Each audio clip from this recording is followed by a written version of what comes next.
Buenos días. En primer lugar, quiero agradecer a los organizadores del Congreso de la Sociedad Venezolana de Neumonología y Cirugía Torácica por la gentil invitación a participar en este interesante congreso.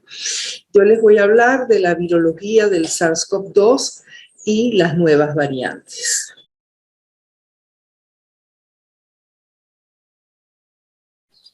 Sabemos que la COVID-19 es una enfermedad que puede ir desde una forma asintomática hasta una grave neumonía o una inmunotrombosis.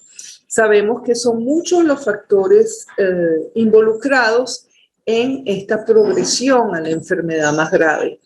Hay un contexto genético, hay una susceptibilidad genética, la edad, el sexo, siendo los hombres más propensos a evolucionar enfermedades graves, el estilo de vida como la obesidad, enfermedades crónicas como la hipertensión, la diabetes, son factores que favorecen la evolución mórbida de la enfermedad. Y más recientemente hemos aprendido que también hay ciertas mutaciones del virus que condicionan la evolución de la enfermedad.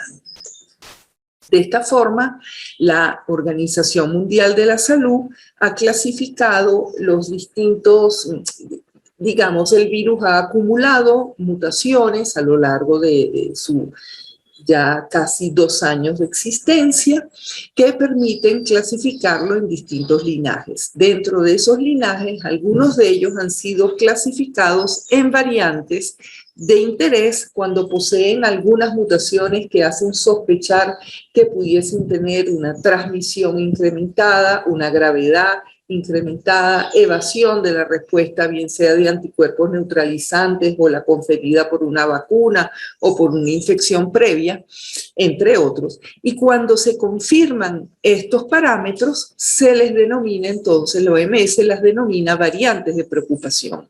En este momento tenemos 4 variantes de preocupación que han sido denominadas con letras griegas para evitar la connotación con respecto al país donde emergieron. La variante alfa, que emergió en el Reino Unido, la variante beta, que emergió en Sudáfrica, la gamma, que emergió en Brasil, y la delta, que emergió en la India. Estas 3 primeras variantes comparten la mutación N501Y, que está asociado a un incremento o una afinidad mayor por el receptor y por ende aumenta la transmisión. La beta y la gamma comparten la E484K, que está asociada a evadir la respuesta de anticuerpos neutralizantes, junto con otras mutaciones adicionales. Y la delta es la que no comparte mutaciones, sino que tiene otro tipo de mutaciones, la L452R, que está asociado tanto a un incremento de la transmisibilidad como a una evasión de la respuesta inmunitaria, tanto de anticuerpos como celular, entre otras las mutaciones. Esta es la distribución mundial de estas variantes. Vemos que la gamma, que emergió en Brasil, no ha colonizado, no se ha difundido mucho en África. La delta sabemos que prácticamente ya predomina en la mayoría de los países del mundo. En Venezuela vemos que tenemos la alfa, la gamma y la delta. No ha entrado la variante beta o no la hemos detectado. Sabemos que esta variante delta tiene un número reproductivo básico. ¿Y a qué se refiere este número reproductivo básico? Es a partir de una persona infectada sin medidas de prevención, sin mascarilla, distanciamiento, vacunación, etc. El virus original que surgió en Wuhan tenía aproximadamente un 2,5, es decir, una persona infecta en promedio 2,5 personas. Mientras que la variante Delta se habla de entre 5 a 8, es decir, entre 2 y 3 veces más transmisible que la variante original. Y esto es lo que hace que esta variante ha ido predominando en el mundo. Con respecto a la carga viral, un estudio en China propone que la carga viral de la variante Delta es 1000 veces más alta que el virus original, de nuevo, que surgió en Wuhan. en este estudio de Tesú y colaboradores, vemos cómo la carga viral es bastante similar a las de otras variantes, pero de nuevo, obviamente, mayor que la encontrada en la variante, en los linajes históricos que han circulado pues, en ese grupo estudiado. En este otro estudio se observa que hay un ligero aumento que no alcanzó significancia estadística, sin embargo, como ven, hacia un riesgo de neumonía. Y aquí vamos entonces un poco ha circulado mucha información sobre la variante Delta. ¿Qué podemos decir que es cierto y que no? Los síntomas no han cambiado drásticamente. Es falso de que no se produzca fiebre, de que ya no haya tos, no. Sigue siendo la COVID-19. Se podría decir que en general se observa una evolución más rápida, digamos, por esta carga viral incrementada, se alcanza más rápidamente la manifestación de los síntomas. Con respecto a un patrón radiológico, hay pocos estudios publicados. Encontré este caso y lo que se ve, bueno, esta formación de nódulos con esta apariencia de vidrio esmerilado, que es característica esta apariencia de vidrio esmerilado a lo que se observa con las otras variantes. Vale la pena quizás realizar más estudios para ver si desde un punto de vista radiológico uno pudiera predecir que se tratara de una variante Delta. Pero como les digo, es la misma enfermedad, quizás con una evolución más violenta. Este es el resumen que ofrece la OMS sobre las 4 variantes de preocupación.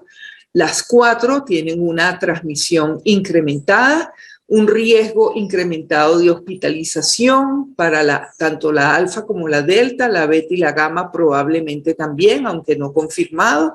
El riesgo de reinfección por esta reducción de la actividad neutralizante, que también la tienen la beta y la gamma, pero la delta parece ser en mayor proporción. En Venezuela nos propusimos hacer la vigilancia genómica, como es mandato pues, de la OMS, y en general los países realizan numerosos secuenciaciones de genomas completos, lo cual es costoso y laborioso y depende de capacidades instaladas bastante importantes. Nosotros adoptamos una estrategia racional donde secuenciamos solo un fragmento del genoma. El genoma tiene 30.000 nucleótidos. Nosotros ahorita, en este momento, estamos secuenciando el 1,5% de ese genoma, ¿no? Secuenciamos el 3% al principio y ya con 1,5 podemos rápidamente analizar muchas muestras y estos fragmentos de genoma nos permiten identificar potenciales variantes de preocupación porque buscamos las mutaciones claves de las cuales ya hablé, N501, E484K, L452R, junto con otras. De esta forma, una vez que identificamos las variantes, procedemos a secuenciar, pero solo un subgrupo de estas muestras de forma racional para confirmar, mientras que nos permite procesar, hemos procesado más de 4.400 muestras hasta la fecha desde principio de año. De esta forma, entonces, pudimos, en primer lugar, confirmar la circulación de la variante gamma, que el linaje es B11281, confirmado entonces por secuenciación del genoma completo a través de este pequeño equipo, es el equipo más pequeño de Illumina, que es muy versátil y de un manejo muy fácil. Esta fue la progresión de la variante gamma, estamos hablando de enero, febrero, marzo, abril, y como ven, una rápida progresión con predominio en los estados. Lo ven aquí mejor, predominio para abril-mayo en los estados orientales y centrales, mientras que algunos estados occidentales una frecuencia menor de esta variante encontramos. Con esta situación Seguimos monitoreando y encontramos entonces la aparición de otra variante de preocupación, la alfa, y posteriormente la delta hacia junio-julio, la alfa hacia mayo. Y además, en amarillo, ven aquí frecuentemente, en estos justamente los estados occidentales, Zulia, Táchira, etcétera, una variante de interés, que es la variante MU, conocida como variante colombiana, que de hecho en Colombia todavía predomina aún en presencia de la delta. Estas son la situación de agosto y septiembre y tienen entonces los estados occidentales, los estados centrales y los estados orientales. Vemos como ya está predominando la variante Delta en rojo en el centro del país. Está prácticamente en todos los estados con esta frecuencia de casos de variante MU en los estados de Occidente, mientras que en Oriente lo que no es Delta es más bien la variante Gamma. Recordemos que probablemente ingresó a través del estado Bolívar por ser estado fronterizo con Brasil. ¿Funcionan las vacunas contra las variantes? Bueno, sabemos que se reduce la efectividad tanto para la beta, la gamma y sobre todo para la delta. Sin embargo, dos buenas noticias, me disculpan el 3, siguen protegiendo contra enfermedad grave y hospitalización, independientemente de que aumente la probabilidad de que nos infectemos si estamos en contacto con una variante. De todos modos, la probabilidad reducida con respecto a los que no se han vacunado. La probabilidad de evolución a enfermedad grave se reduce, algunos estudios, en 10 veces. ¿Hace falta una nueva vacuna que sea una versión variante o una tercera dosis de la vacuna? Y si hace falta la versión variante de la vacuna, las plataformas de biología molecular son perfectas porque muy fácilmente se puede modificar a través de ingeniería genética estas vacunas para que incorporen las mutaciones, por ejemplo, de la variante Delta. Esto todavía no ha sido hecho. Lo que ya sabemos es que hay indicación en algunos países ya para la tercera dosis de la vacuna, sobre todo en personas mayores de 60 años, personal de salud, personas más a riesgo con comorbilidades o inmunodeficiencias. ¿Cuándo? Porque se sabe que la inmunidad a esta vacuna, en general la inmunidad a los coronavirus es de corta duración. Sin embargo, también es importante que estén vacunados toda la población primero con las 2 dosis antes de pensar en una tercera dosis. Esto es un poco lo que les decía sobre esta reducción. En morado ven la variante Delta y la variante Alfa. Hay una reducción en la efectividad, pero ven que sigue habiendo una alta efectividad dependiendo pues en la segunda dosis para estas vacunas, la Pfizer y la AstraZeneca, por dar un ejemplo. Este gráfico es muy complicado, pero les voy a pedir que vean solo 2 líneas. Estos son los casos y hospitalizaciones en función del estatus de vacunación en Nueva York, a lo largo de mayo, junio y julio.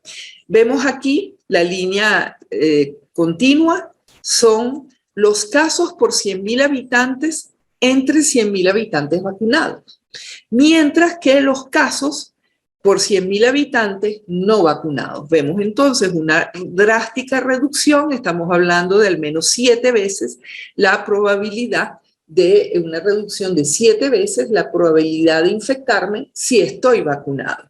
Este incremento que ven acá corresponde justamente a la diseminación y al incremento en frecuencia de la variante Delta en Nueva York. Aquí, las hospitalizaciones, vemos de nuevo estas 2 líneas nada más, vemos que se reduce, se mantiene extremadamente bajo la frecuencia por 100.000 habitantes vacunados con respecto a los no vacunados, demostrando la eficacia y la protección contra riesgo en particular de hospitalización. La clave entonces, vacunar lo más pronto posible para cortar las cadenas de transmisión, para reducir la emergencia de nuevas mutaciones y variantes sin bajar la guardia, porque existe, a pesar de todo, un cierto riesgo de podernos infectar y entonces de poder transmitir a personas con comorbilidades o a personas que aún no estén vacunadas. Sigue siendo la primera herramienta, la vacunación, para controlar la diseminación de la Delta y de cualquier otra variante de este virus. Finalmente, agradecer a todo el equipo por los datos mostrados. Estos son, investiga el doctor Héctor Rangel, quien coordina el diagnóstico molecular en el IBIC, la doctora Rosana Jasper, magíster María Carmen Luisa Loureiro, magíster Yoneira Zulbarán, el doctor Ferdinando Liprandi del Laboratorio de Biología de Virus, que también colabora enormemente y asesora todos estos estudios, la doctora Esmeralda Bizzi, del mismo laboratorio, el doctor José Luis Zambrano, la licenciada magíster Zoila Moros de ese laboratorio, la doctora Mariana Hidalgo del Laboratorio de Inmunoparasitología. Como ven, son muchos laboratorios del IBIC que están trabajando en equipo en el diagnóstico molecular y también en la vigilancia genómica de este virus. Obviamente que todo esto es de la mano de quien coordina el diagnóstico molecular nacional en el país, que es el Instituto Nacional de Higiene, con sus actores principales aquí reflejados, y este proyecto ha sido financiado por el Ministerio de Ciencia y Tecnología. Por su atención, gracias.